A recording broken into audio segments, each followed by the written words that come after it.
Welcome to Your Partner in Success Radio, a program that values the potential of knowledge, collaboration, and growth. The show is hosted by Denise Griffitts, who is known as an intensely curious nerd in stilettos.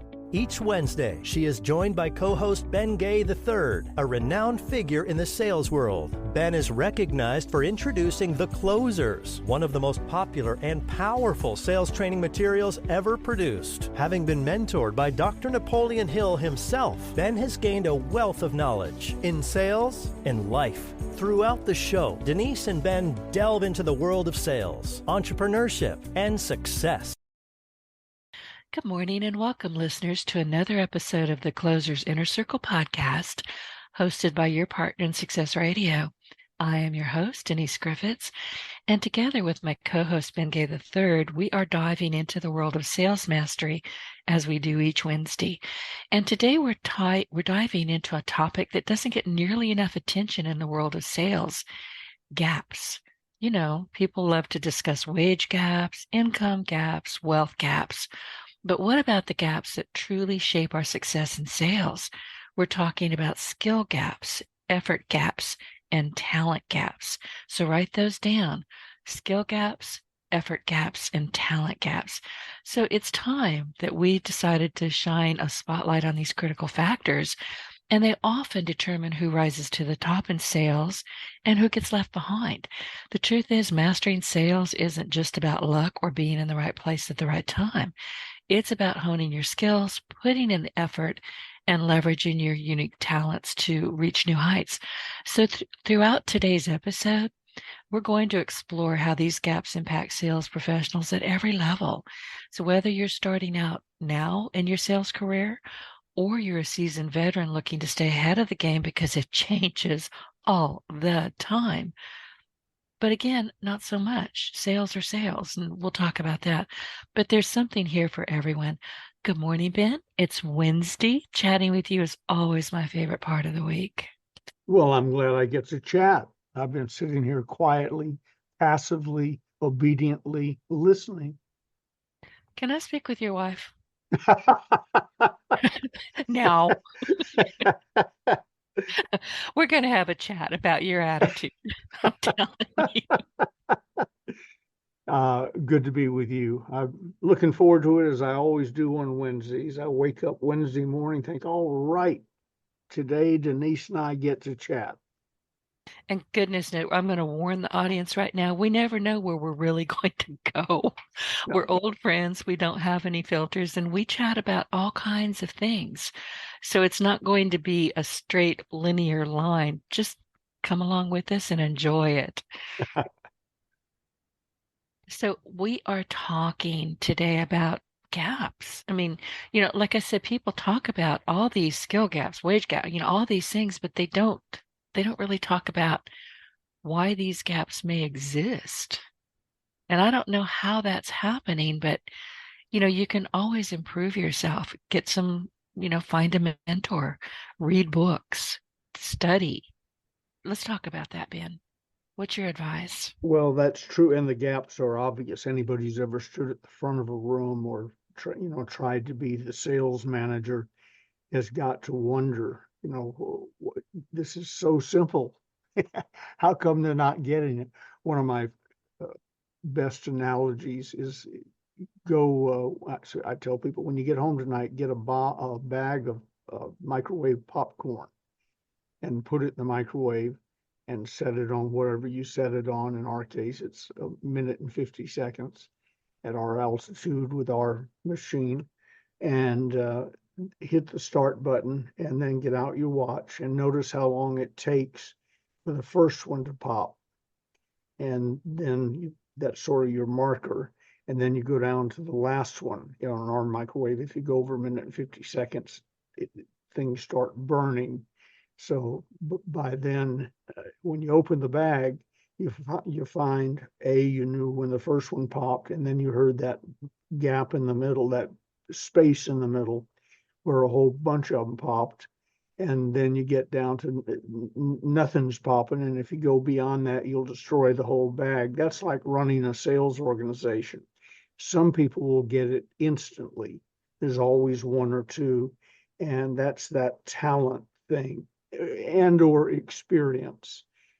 Some people have a natural talent. They don't know exactly what to do, but they've got a talent for learning quickly and for being good at things. I used to teach swimming, and there were some people that you think were born as fish. And you should jump in the pool and swim over there. And most people say, well, I don't know how to swim. Exactly. That's the reason you're here this morning. But in the meantime, you'd hear splash. Somebody has jumped in the pool and taken off. They've seen it on television or whatever. They're not afraid of things. They have a natural talent. Or they know more about swimming than they told you, one or the other, talent or experience. And some of that is you either got it or you don't. But the others, skill that you mentioned, skill and effort, those are both totally under your control. Skill is I've written 35 books on how to sell and live successfully, personal development, human development, selling. I've probably written, I'm guessing, I've never counted them, 300 different closes. So my point is, it's all available. It's been written down or recorded and is available to you. You just have to do it, and some people just won't. Earl Nightingale told me once, he said, Ben, if you want to keep a great secret, write a book about it, put a copy in every library in the world, and your secret is safe. His point being somewhat sardonically, people don't read, they're not willing to learn, etc. And that's an oversimplification. There are some of us who are reading fanatics. Yeah, But that's, yeah. you're one, I know. But that's this morning, I may have mentioned this to you before. I just checked to make sure it was still there. I did some Eggos for breakfast. And while they were toasting, I got down the maple syrup and I looked on the back of the thing and the ingredients, and this goes back to reading, why you're reading the ingredients on a maple syrup thing, because it was the only thing to read.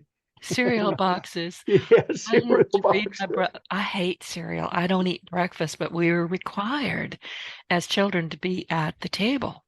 Yeah, And I hate breakfast. It won't stay down. It just does not agree with me, and I don't like it. But I would be at the table, and I would be reaching over to move my brother's cereal box that was in his face so I could read it. yeah, And he'd be clutching exactly. it to his chest, and I'd be snatching at him. Give me that box. You can Well, eat it. I just want something to read. If I have to be here, I need some entertainment. I'm Watching with you you. flirt, cereal is not entertainment. The reason I like the maple syrup and the honey ingredients on the back is, at least with the ones we have, there's one ingredient, maple syrup. And Yeah, on the honey thing, one ingredient, honey. honey. Me too. Yes, And you need that's, to I find know that these. comforting somehow. Exactly. And these days you need to read those ingredients. Get up, slightly different topic, but if you look at them and you're like, I cannot identify or pronounce 90% of this stuff, don't eat it. Snack, I think, is the name of a snack bar. I may have it wrong, but anyway, their commercial caught my eye the other day, or my ear.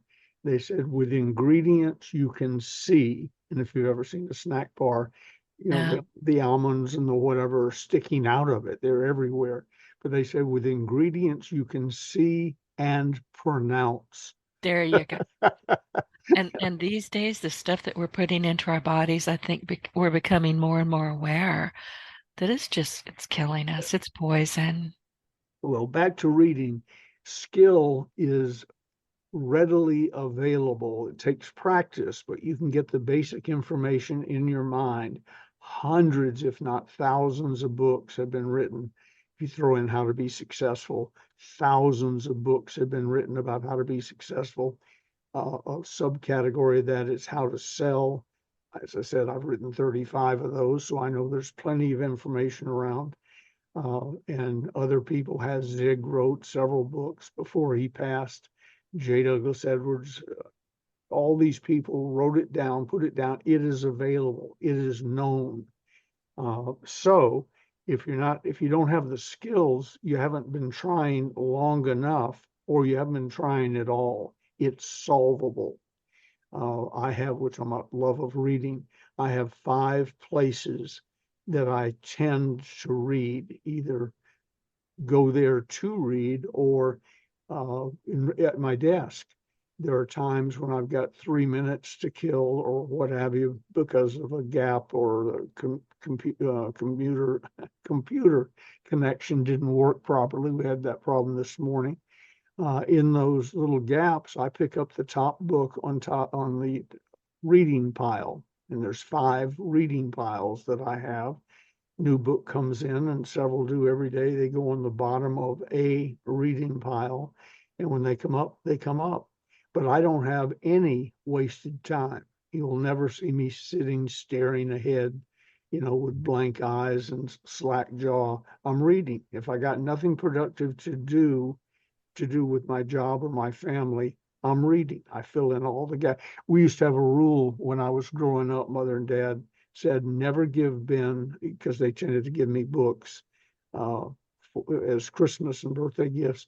They said never give Ben a book until we're done. In other words, all the presents have been opened, and I'm because picturing it we now. lose him. He opens up the book and he's gone.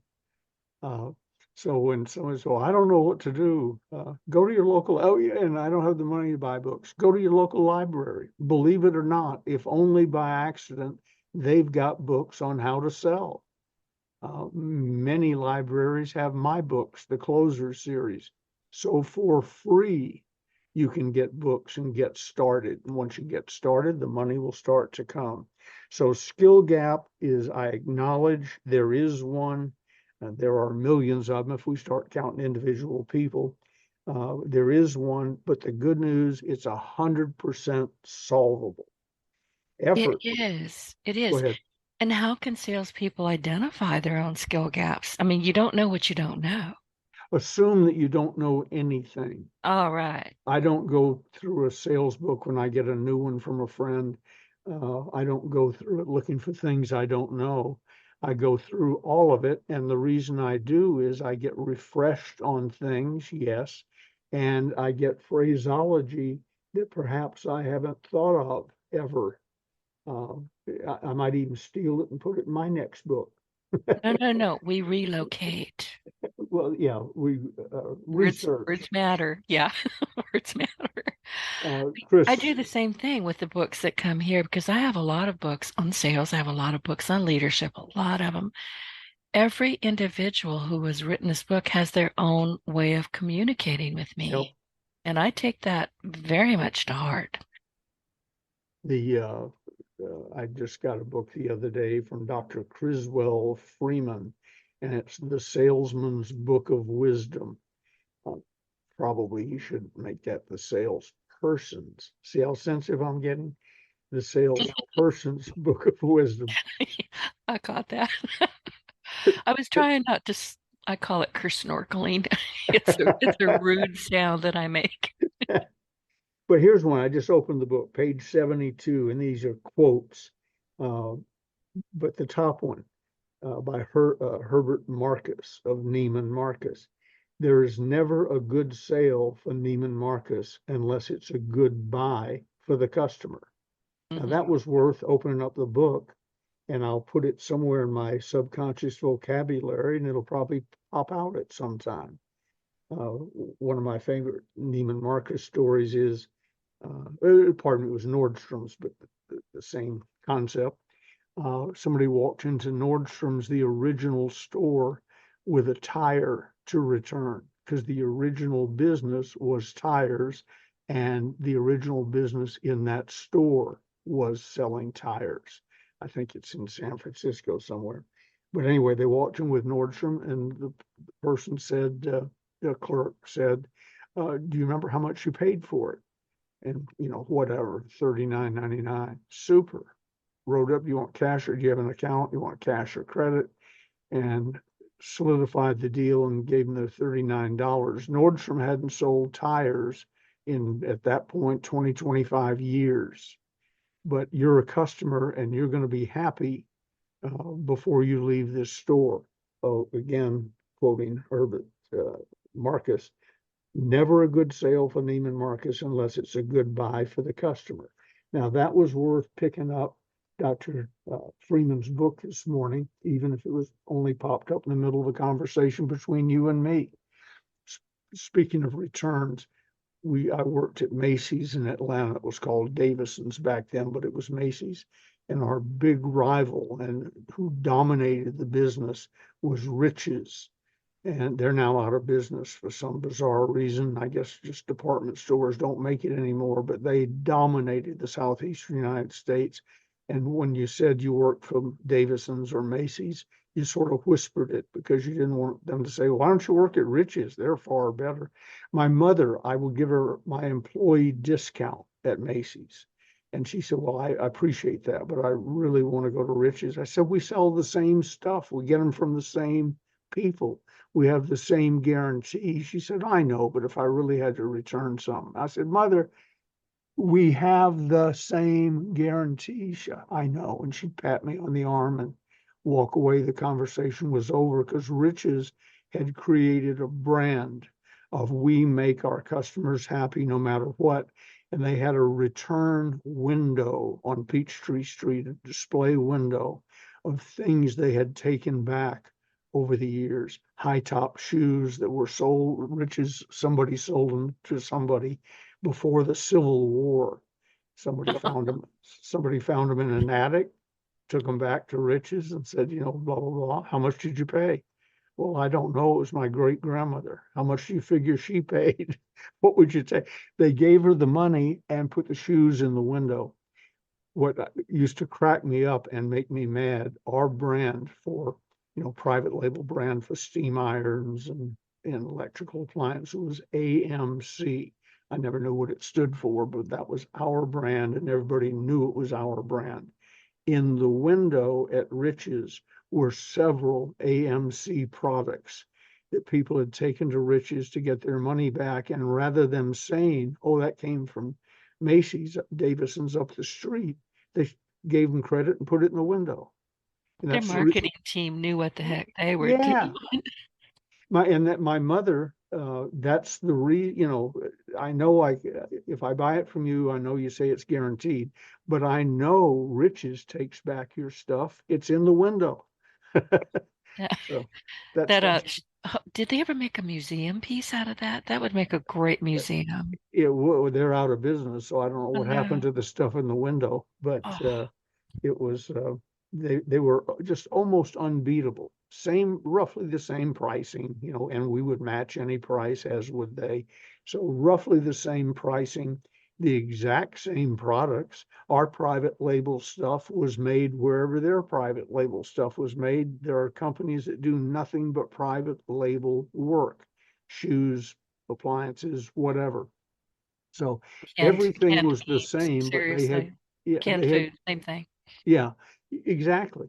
My father was a food broker, and I was amazed one time we were on a tour of a factory somewhere, and cans of, I'll say Campbell, but I really don't remember what it was. Cans of Campbell soup are coming off, and then right at the end, this machine wraps a label on each one, and they were coming off at high speed. It was like watching a machine gun. And then a guy came up and pulled a lever, and all of a sudden, the Campbell soup was Del Monte, because what he had done was change the labels, didn't change the can, didn't change the ingredients. He had changed the label. And that, for me, that was a big breakthrough. I said, Dad, you didn't tell me this. He said, you never asked. So I said, so you mean the hunt stuff we sell isn't always Hunt's? And he said, well, it's always out of the same factory. There you go. And honestly, there are some brands that you can tell they're not the ones that you grew up with or that you actually like. You can tell what they are. Yeah. But for the most part, don't sweat it. Get the cheapest you can get. But yeah, because they don't have a cheap machine somewhere, and you can't save enough being cheap. I always like Skippy. So do I. I'm trained. If I see it on the shelf, I probably grab it instead of some brand I never heard of. But what's more important to me is chunky. I like chunky peanut butter. And once I find Chunky, I don't care who made it because I've seen the machine where it went from Skippy to whatever to whatever to whatever with a pull of a lever. But branding is the point I'm trying to drive home. You need to have a brand. You need to be known as the person who has the skill set and who you mentioned effort as a gap, who will put in the effort, will come early, stay late, work on weekends, will give you his or her private cell phone number that you can call at any time if you have a problem. You're not going to go through a phone tree or chain or whatever they call them, looking for somebody willing to solve your problem. If you buy from me, I'll do all that for you.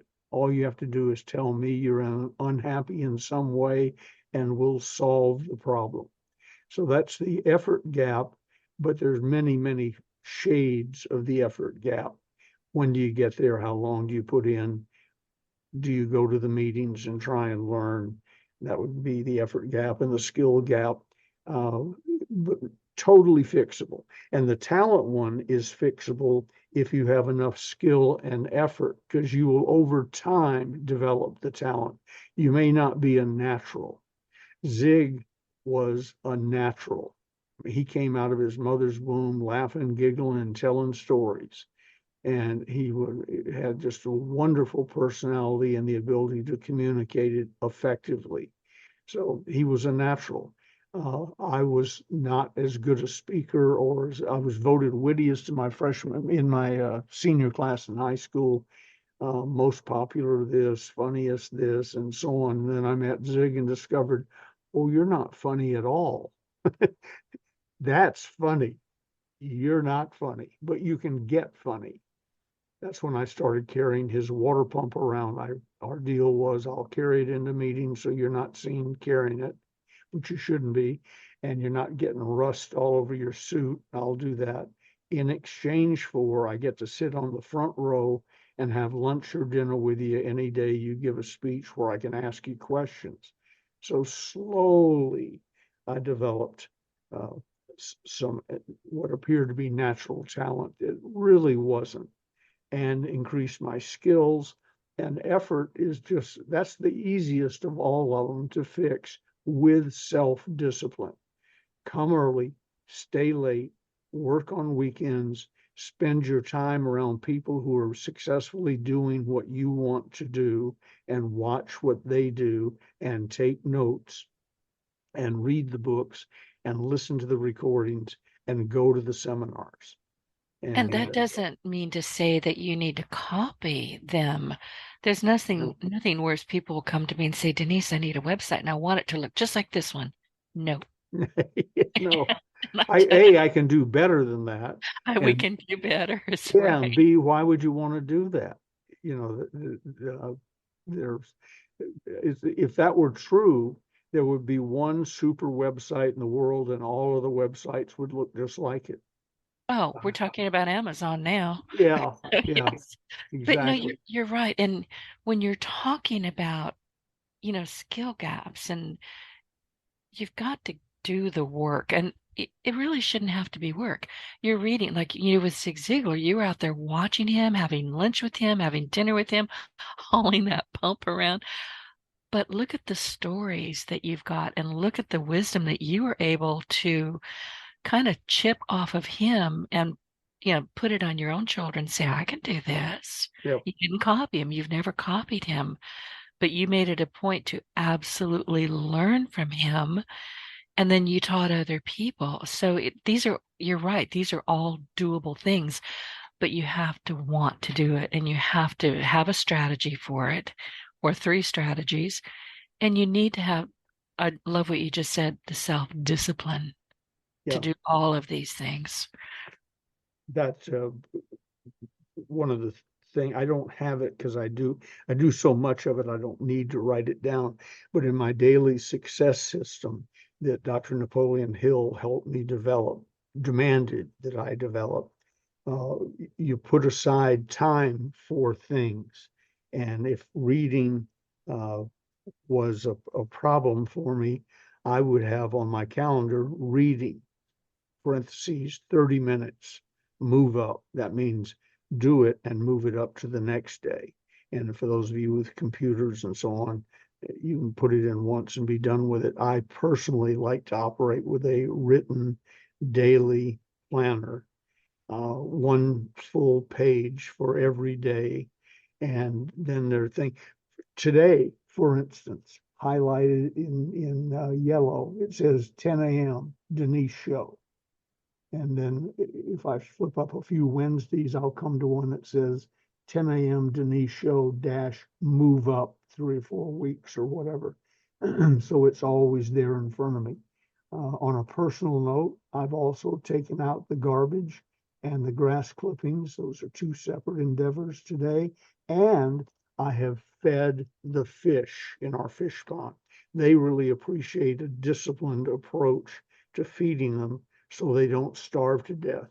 They're in the back of a guest house, except when I'm feeding them, I never look at the pond. I forget it's there, but it pops up on my calendar every Wednesday, and there's another day I do it. I think it's Monday or whatever, um, tied in with something else I do behind the guest house. So it's this discipline to write it down, which, by the way, plays into the gap thing we're talking about, in that uh, a system will overcome many of your problems with skill gaps, reading gaps, listening gaps, or whatever. If you write it down and make it part of your system, you don't even have to think about it. And then I write down things that are hourly and early in the day on a separate piece of paper, in addition to the calendar, and I scotch tape them to the bathroom mirror that adjoins our bedroom. And she'll say, "Are you talking to anybody today?" You, I know, but the rest of the world, I go, "I don't know. Look on the note on the mirror." It frees you up. A system, a daily success system, frees you up, frees your mind up to not having. I don't spend any time trying to remember things. If I got it written down, it's handled. And Gigi gets tired of, she'll say, "Oh, so and so and I," a cousin of hers, Karen Harnden, and Gigi are having lunch next Tuesday. And I said, "What time?" She said, "Well, are you coming?" I said, "No, I'm going to put it on the calendar to make sure you come." And that morning when you wake up, scotch tape to your mirror will be a reminder that you're going to meet Karen. And by then I'll know where you're going to meet her, and that'll be in the note. So systems can make up for huge gaps. Going to, people say, "Yeah, there's a seminar coming to town." I don't hear that much in Placerville, the little town we're in now, but when I was in Atlanta and the San Francisco Bay Area, there was always a seminar coming to town. People say, I said, "What's it about?" "Selling." "Yes." "Well, I haven't told you when, where, or who's doing it." "Doesn't make any difference. I'm going." I want to be in a room with like-minded people. Hopefully the speaker's good, but I've never been to a seminar where I didn't get my money back. I'll give you an example about learning. Joe Sugarman, Blue Blocker sunglasses and so on, became a friend of mine, and he had a seminar at his house in Rhinelander, Wisconsin. And much as I love Joe, the truth is, if you'd ever read one of his full page story-like ads, he used to do full page whatever, and it was always a story. It was a narrative about why you ought to buy fill in the blank, the Blue Blockers or whatever.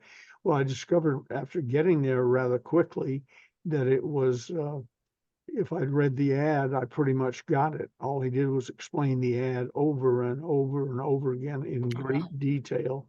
And I was going, and it was in his house. So I remember one child kept running in and hugging his legs or whatever. Instead of saying, "Get the hell out of here," he'd pick him up, "Ooh, I love you."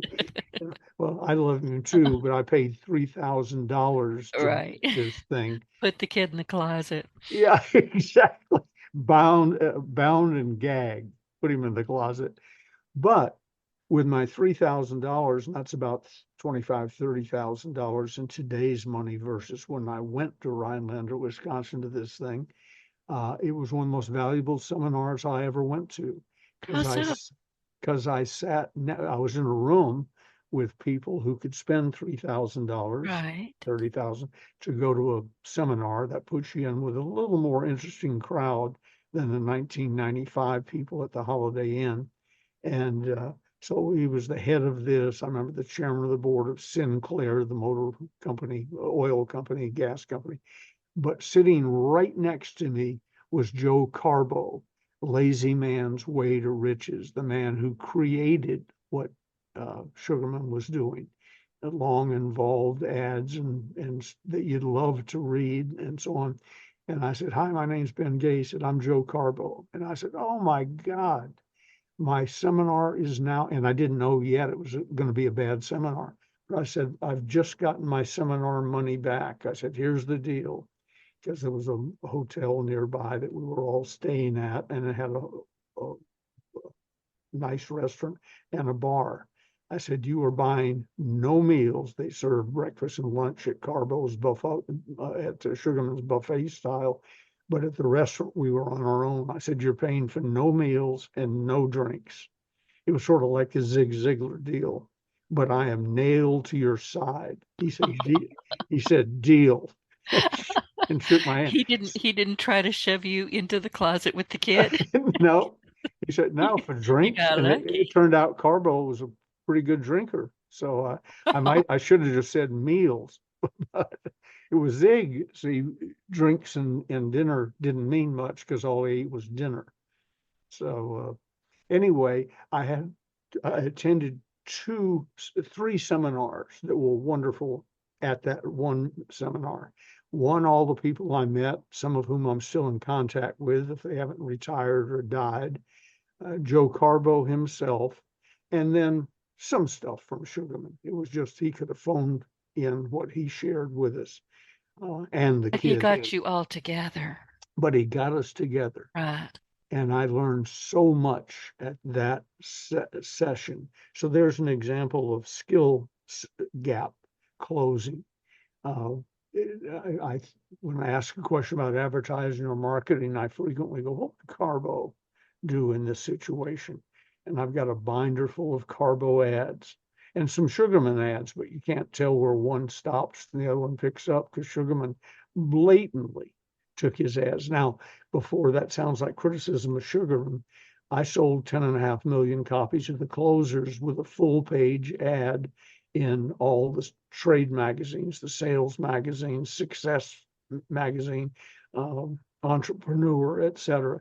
And they look remarkably like a Carbo ad, remarkably.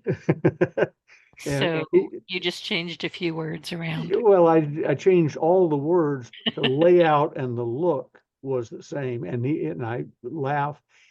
I've been criticized by advertising groups for running it. The headline on the ad was one word: greed, GREED. And I came up with it while I was with Carbo at that seminar. I said, "I'm going to do a thing for the closers." And I said, "Here's my headline: greed." He said, "Perfect. No one who turns to that page will turn on without turning on, go on in the No, I magazines mean, I would have without to look seeing. at Yeah, it. you got to find out what's he talking Yeah, about. yeah. Greed. Do I hate this guy or do I love him? They need to know. Exactly. Exactly. And then early in the copy was unfair advantage. This gives you an unfair advantage, and stuff like that. So that sold 10.5 million copies, 2 million before it was in bookstores. You had to just read about it and buy it. You couldn't thumb through it or anything. That came from Carbo and Sugarman to a degree. And it helped close my skill gap. Effort has never been a problem.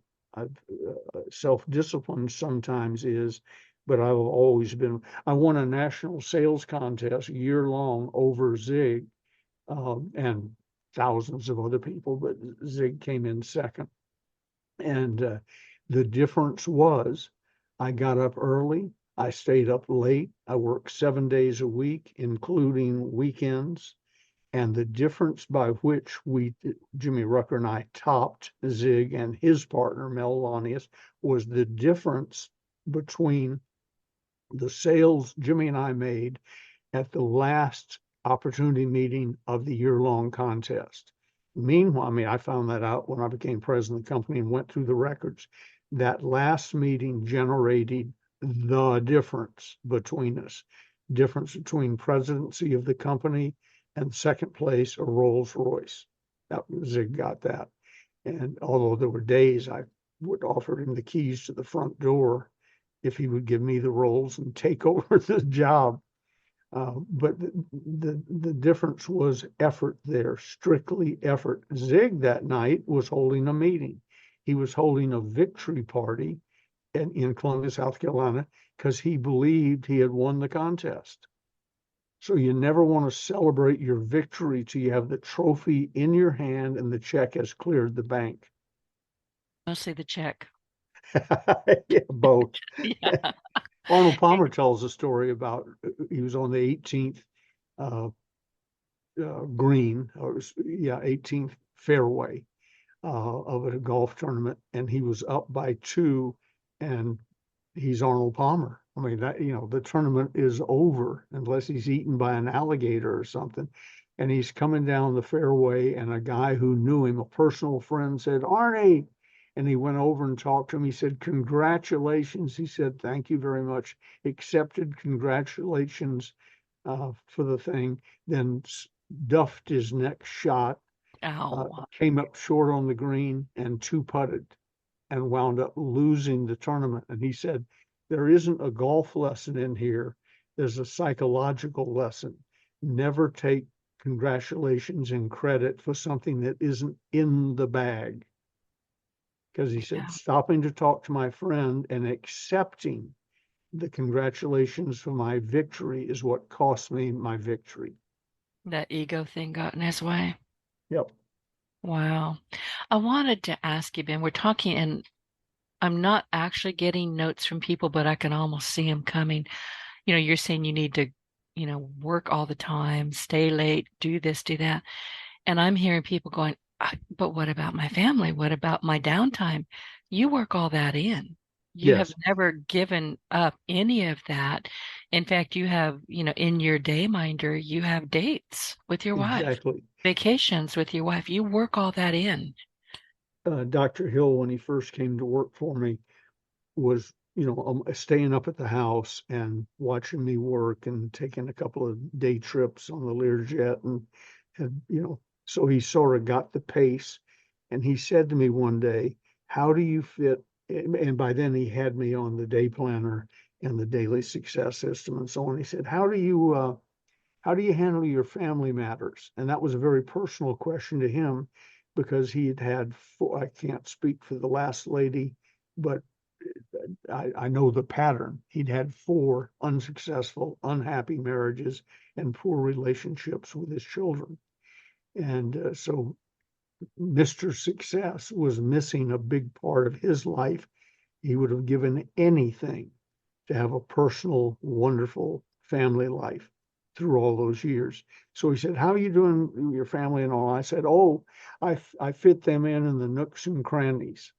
And Oh boy. he said something to the effect of, "We've found the problem. Get your day planner." So I went and got the day planner and sat down with him at a conference table. And I said, "What's up?"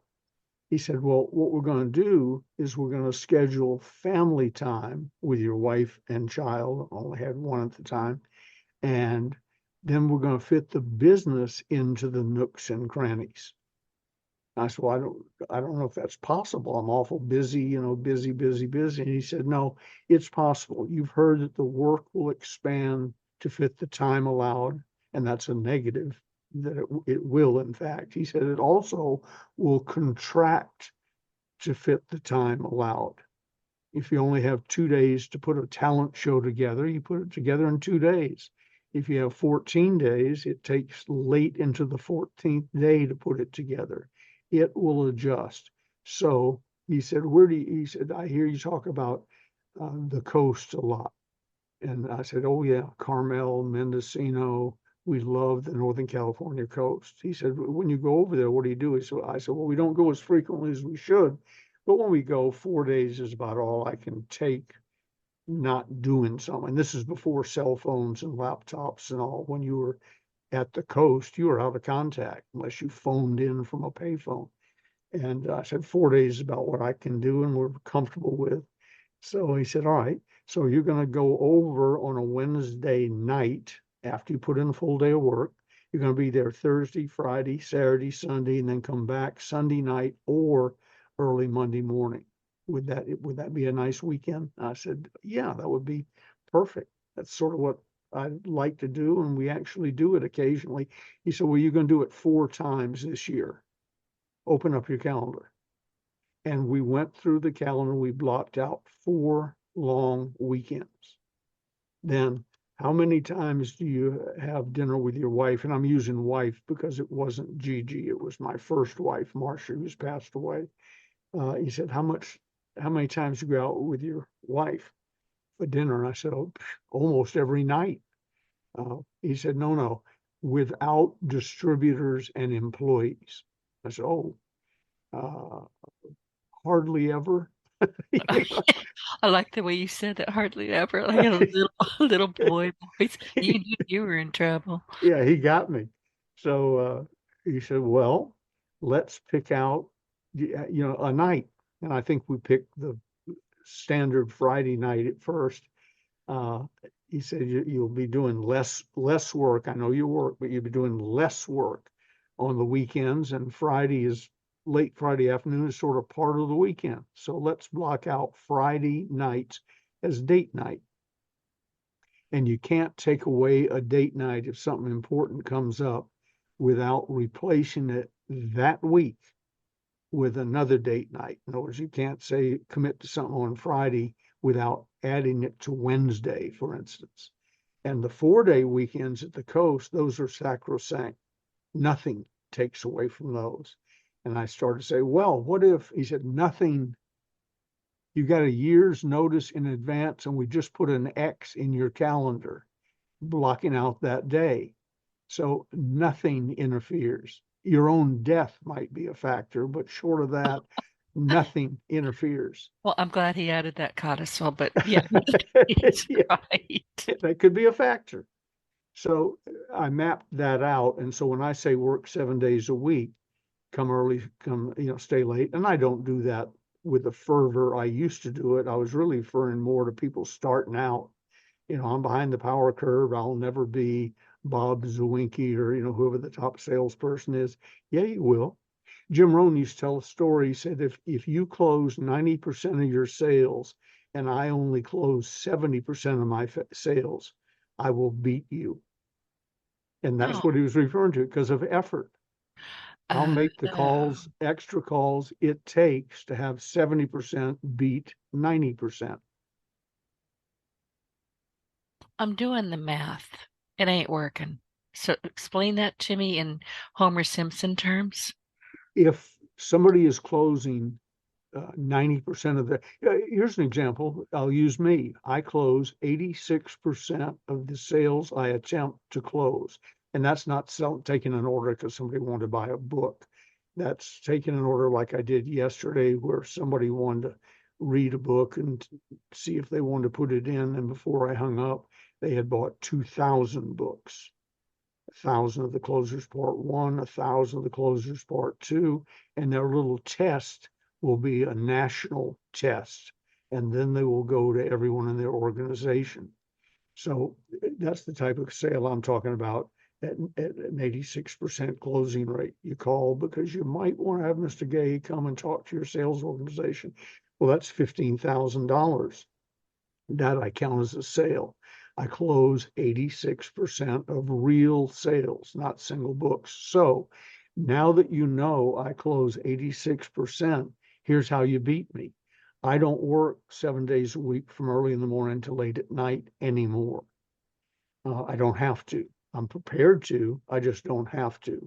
And with computers, of course, I'm available, and cell phones, I'm available 24 hours, 7 days a week. I have to remember to turn it off because the phone off, because somebody in England will want to buy a book 9 hours before I get up normally. So you have to make some little adjustments here and there.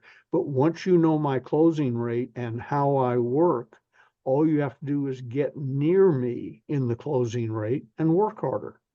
Oh, okay. I got it. 70% of 200 is more than 84% of 100. Okay. I'm So going that, to act like I understood that. yeah, that's No, I got it.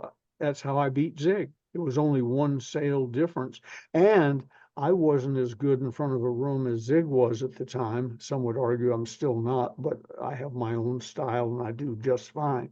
But the my personal closing rate versus Zig's in those early days, his was probably higher. So I probably got within striking distance by coming early, staying late, and working on weekends. Uh, Making that last push that you didn't even know was a push. You right, were just doing your job. just exactly. Jimmy and I had booked that engagement and helped fill it up, sent people to it, and I didn't know where I was in the contest or really cared. My dad raised me not to be a contest guy.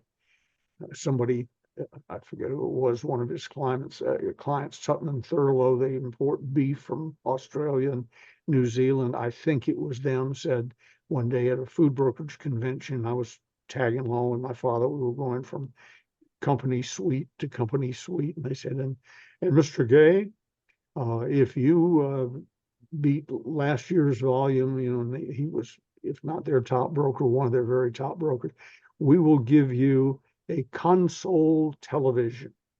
And remember the consoles had the record player on the left and television on the right, and it was a big piece of furniture. Well, they were a big deal back in the day before thin flat screens and so on. And what do you think of that? And he said, you can, pardon my French, ladies and gentlemen, my father said to one of his most important clients, you can take the television and stick it up your ass. Ow. And I thought, whoa, what brought that on? And they said, we don't understand. Well, they'd worked with Dad for years, so they probably should have understood. He said, I sell all of your product that is humanly possible in the southeastern United States without bribes or incentives. So if that earns a television set, ship it. If it doesn't, don't sweat it. And then we went back to a very happy, friendly meeting. And I'm thinking, I'm going to watch my father get fired right in front of me. Oh, Well, he not only didn't get fired, we'd been home 3 or 4 days when a television set showed up. oh, And I they said, took him at his word. yeah, right here. I don't even think the contest had started. Right, but they understood what he was conveying to them, that he was doing everything he could and should do, and he didn't need to go over and above that because there was no need. He was already doing everything Not that he not could do. only no need, he couldn't. Well, that's, yeah, I was going to say that too. I Yeah, mean, how much further can you go? yeah. He couldn't. I mean, he was already doing everything that he needed and could do. So that was sort of my attitude towards contests. I knew there was a contest going on. It got mentioned from time to time, but it was a year-long big mistake. And there was only one top prize, big mistake. And everybody but me knew that either Zig or Jim Hearn, who was another top distributor, or me and Jimmy were going to win it. So after a month or two, they forgot there was a contest. They didn't care. They knew they weren't going to win it because it turned out the mystery prize, the first prize was presidency of the company. Second was a Rolls Royce. Next was a Lincoln Continental. Next was a Thunderbird.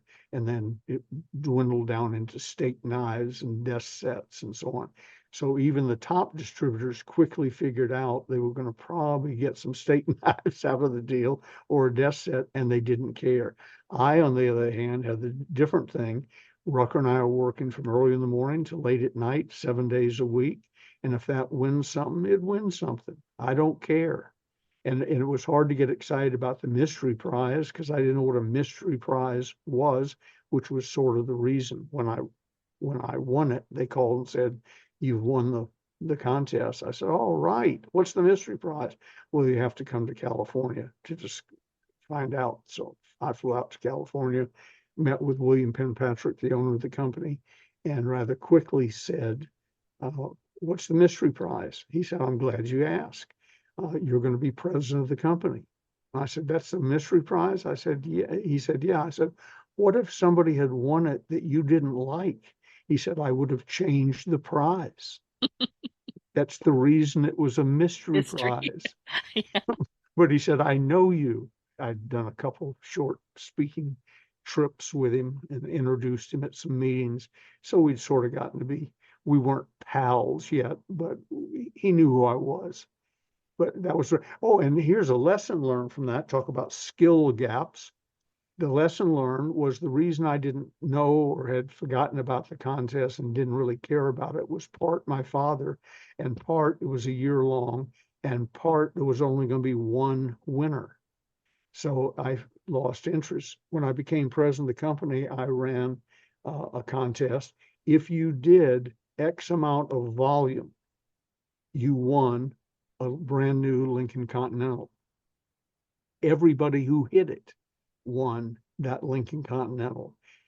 Suddenly, the field came alive I bet. because I And knew that's us. why you have told me before that over the years you've bought and given away 600 luxury cars. Yep, So I'm guessing that's when it started. right then. By that, bought, leased, and or given away 600 cars. The first one was we started doing well, and I bought a Cadillac. So that was one. And then I got in this position, saw how disappointed everybody was and how uninspired everybody was, made the contest I'm just talking about with you. And the accounting department came to me and they said, sit down. After when the contest day had ended, I said, yeah. Said, are you really willing to give a Lincoln Continental to everybody who hit so and so? And I said, yeah. That was the deal because we budget them individually. Would Mm. I be upset if somebody won a Lincoln for having done so much volume? And I said, yeah. He said, okay, call your auto dealer. You're giving away 48 Lincoln Continentals. And Bill Patrick, the owner Wow. of the company, had fought me on the everybody wins thing. He said, no one's going to Yeah. be excited about that. And I said, well, we'll see. 50 So people were at I went, least yeah, I went back to his out here. office and I said, let's see, you gave away the presidency of company in a Rolls Royce, as best I recall, uh, in a year. I gave away, I just gave away 48 Lincoln Continentals in, I think it was either 30 or 60 days. So I said, what do you think now? He said, run another one of those contests. Don't stand here talking to me. you know, Give another. And so we started off, and there's where the 600 cars came from. I went to Canada to save the Canadian company. It had lost money and reduced sales and increased losses every year for 5 straight years. Bill should have fired the president, but No kidding. it wasn't one of my problems at the time. I was just running the United States. And so I went up to save the company. And no one would have sold us a Lincoln Continental. Everybody around there knew that we were in trouble, all the business people. So I came up with, about my fourth day there, freezing my rear end off. I flew up in their first blizzard of the year and was there for 91 days and left in their last blizzard of the year. I said to the field, everyone who does X amount of volume gets to go to Nassau, uh, to the Atlantis Hotel, Paradise Island, for a week. And I So figured, they could thaw out. so they could thaw out. Yeah. And somebody said, how many do you think you can give away? I said, I'll be happy if I gave away 10. There hasn't been a contest winner up here or anything to win in 5 years. We had to charter an entire jetliner to get the initial wave down there. I knew that many were coming, that many had already hit the figure. And before we were done, we had to charter a second jetliner, 2 jetliners to Nassau, uh, full of Canadians who'd never won anything in the company, because suddenly everybody could win. Back to skill gap. I thought I was right with the Lincolns in America, proved I was right, Went to Canada, same thing worked with vacations. And later, the same thing worked with cars and so on too. That's closing the skill gap. You learn something, you make a note.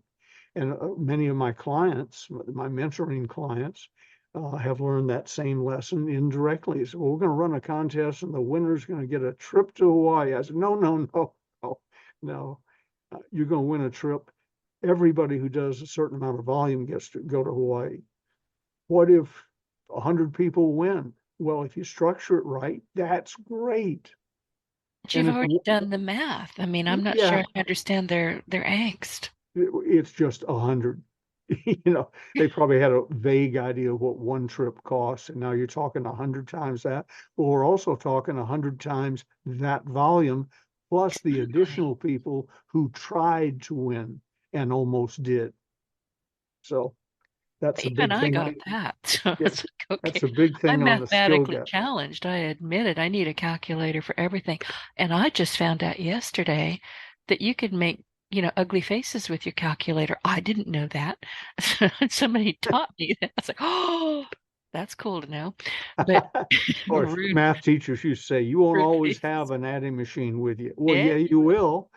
We didn't know it yet, but it's in yeah, my you purse. will. Yeah, exactly right. So, but that my point being made, even I understood that those costs are offset. I'm not going to even call it a cost. That investment is offset by increased volume. Absolutely. What we were doing with 100 winners, let's say, in a given contest, what we were doing was running 100 different contests, each one of which was beneficial to us financially and beneficial to them. And then back to today's subject, that takes the skill gap and the effort gap and combines them because people will put out more effort and develop more skills when they have a reason right in front of them to do it, motivation to do it. And in Canada's case, it was to get the hell out of Canada in the winter. In the winter. Yeah. Yeah. And in the United States, I asked the guy who picked me up at the airport the day I landed there in a whiteout type blizzard. I said, do you have a snow removal program? He said, oh, yes, July. Oh, ow. And if you're a Southern boy coming, to Canada and it's freezing, I'm surprised you didn't just say, I'll come back in July. Yeah, the You let thought me know when crossed you've my got enough. mind. Call me when the streets are clear. Yeah, I'm telling you, and there's a cultural difference there too. But you're right, it does bring all those skill gaps to get all those gaps together because now you've got a workforce that's going, oh, I just don't know what to do. And they're whining and they're crying and they're not really being taught. They're not being Right. motivated. They're not sitting in a room like you do with other people and go, I just got my money back. This is great. They're not putting forth the effort because they don't know to put forth what kind of effort and when. And we haven't talked about this, and I know we're running out of time, but uh, here's the good news. You need to develop your skills once. You need to improve them all the time. But once you develop skills and attitude and effort and your talent is coming along, they can't take that away from you.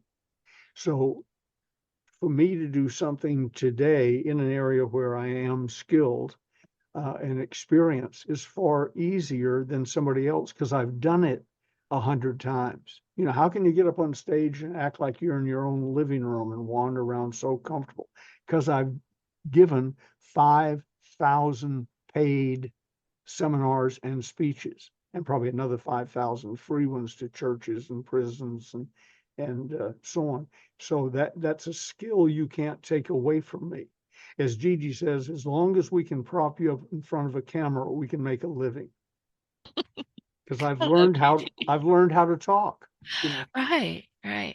And listen, when I started my podcast, gosh, so long ago, 16 years ago now, I admit, and nobody can see me. I'm not on camera. Back in the day, you didn't have the ability to Right. be on camera. Not that I would have, but I'd have, gurgling tummy. It's like, oh my God, I don't want to do, oh, I'm nervous. How am I going to sound? I'm going to sound like an idiot. And I would just about talk myself out of every single podcast for months. And then one day I still do it every now and then. I do my Wonder Woman pose. I will stand up. I will, get in my Wonder Woman stance and put my hands on my hips, say, I got this, and off I go. Yep. But you just have to do it. I still do. I do it going out of the house to the office in the morning every day, just as a funny habit. I say to myself, it's showtime. And And I've caught myself doing that too. It's like, Ben says showtime. It's showtime. I may be going out to lop off a branch, but I'm going to well, showtime the heck out of it. but you're going outside I'm going outside. and people can see out there. So that's the first time I did that. A friend of mine, Dick Burns, was with me, and I had traveled 48 hours to get to this seminar, thanks to Delta. That's from San Francisco to Orlando, 48 hours. I was out on my feet, and he was up in the room when he said, you can call this thing off. You can have somebody else. And I said, no, I'll do it. I'm on a script. The script will come out of my mouth no matter what. The stories are scripted. But I know I must have looked very tired. I got to the door of the hotel room, opened it up, and yelled into the hallway, it's showtime. And Dick Burns still talks about that to this day. He said he transformed himself. He was a beaten down, tired 48-hour traveler. And suddenly he was Ben Gay, and the world is lucky he's here. That's attitude and falling back on skills. By that time, I'd probably already Yeah, given 2,000 speeches. What's going to happen? You and I have talked about this. What are we going to talk about today? And I make notes. I wrote down skill, talent, effort right here on my little notepad and so on. But as we laughed about, talk about whatever you want. I've been at this at a professional level for 61 years. I have my skills in place. exactly. And I wrote down a whole bunch of questions just in case we got stuck. I don't know why I even had that thought. I know better. But just in case, because sometimes I'll show up here and I'm tired and I'm not making a whole heck of a lot of sense. Okay, Monday, Wednesday, Friday, I do this, but the thing is, I started looking at the questions and it's like we've covered all of this through the closers, just in different ways and Yeah, not exactly in the way that we're talking. But there's nothing really new here. And that's what I meant in the very beginning. If you're in sales, you know that if you stick with what works for you and it's showtime and you show up and you do what needs to be done and you do it with grace and dignity, you're in sales. that's right. And that never goes away. I've of the 5,000 and over that now. I've been saying 5,000 for several years. Of the 5,000 paid appearances, one time in Fresno, California, for some reason, I don't know if I'd had too much to drink the night before. I really don't recall, but I was flat. I wasn't any good. The words that came out of my mouth were the same words, but it was like somebody reading the New York phone book in a monotone versus Zig reading it and getting you excited about the Smiths, when it gets to the S's. It was just off. And so at the end of the seminar, I said, I hope you took notes because I covered the material technically. It came out of my mouth, but you're all getting your money back. I'm ashamed of this, embarrassed, and the only way to cleanse my conscience is give you your money back. And I did. And it wasn't a whole lot of money, but $100 a head times a couple hundred people maybe. But I gave them their money back. And somebody said, how often can you afford to do that? I said, never up to now and never again. Right. That's a one-time, in today's terminology that we're using, that's a one-time skill set lesson. You give back a substantial amount of money to people because you don't deserve to make it. You make a mental note of that. That goes into your skill bank. Yeah, you show up or Yeah, don't. But if you don't, I mean, if you're there, your body's there, but your brain is somewhere else, make it right. yep. We are out of time. This has been fascinating. Where can people find you, your mentoring program, and of course, the sales Bibles? Those books, y'all, listen to me carefully. Listen, write it down. if you are in sales, and we all are, every 3-year-old is in sales, we're all selling something. Make these part of your entrepreneurial library, at least the closers 1 and 2. Oh, bless you. For mentoring, and I know you don't know anything about our mentoring program, so just write this down. Email me to B as in Ben, F as in Frank, G as in Gay, the numeral 3, BFG3 at DirectCon. That's short for Direct Connect, but it's DirectCon, DirectCon as in November, .net.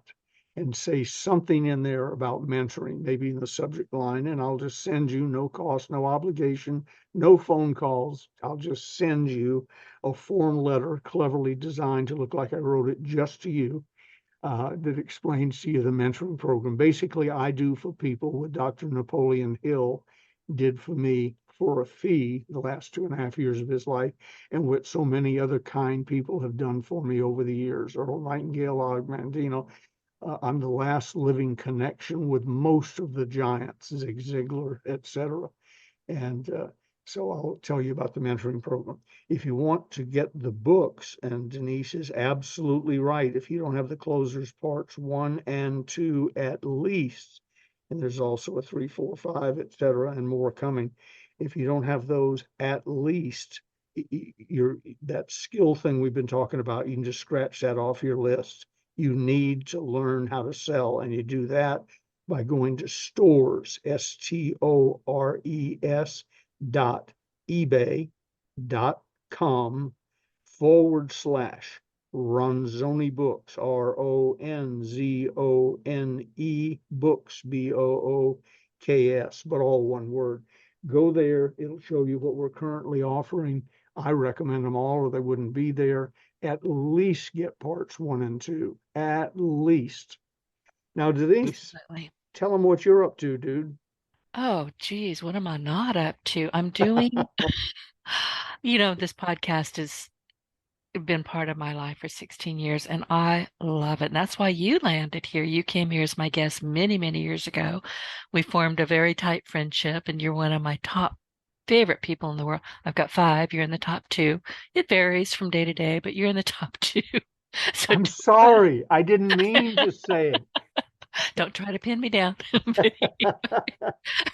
But it's just something that I love, love, love to do. And I get to meet people from all over the world. And I've had so many people over the years say, Denise, how do you do it? You make it sound so easy. It's easy, but it's not. It's not simple. There's a lot of work, and you have to really want to do it. But people are coming to me now and say, coach me. Please, can you consult with me? Can you coach with me? And I'm happy to do that. And I'm easy to find online, and you are welcome to contact me directly toll free at 888-719-6711 and ask me about my consulting. And, just I'll work with you for a half hour to see where you are. And then if you want to work with me on a retainer basis, we can work that out as well. But leave a message and I will return your call just as soon as possible. Oh, Ben, what are we talking about next week? I meant to ask you earlier.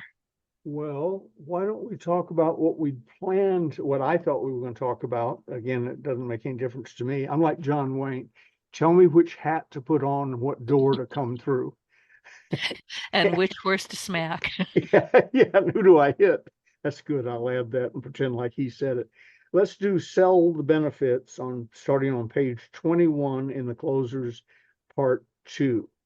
And I think that would be good. And it's not the old quarter-inch drill benefit talk. We're going to go into word pictures, how to put them into ownership in their mind. Got it. Well, I will make a note of that and I'll get it set up for next week. And thank you, everyone, for joining us. And be sure to find us on your Partner in Success Radio. Just look for our names, Ben Gay III and Denise Griffitts.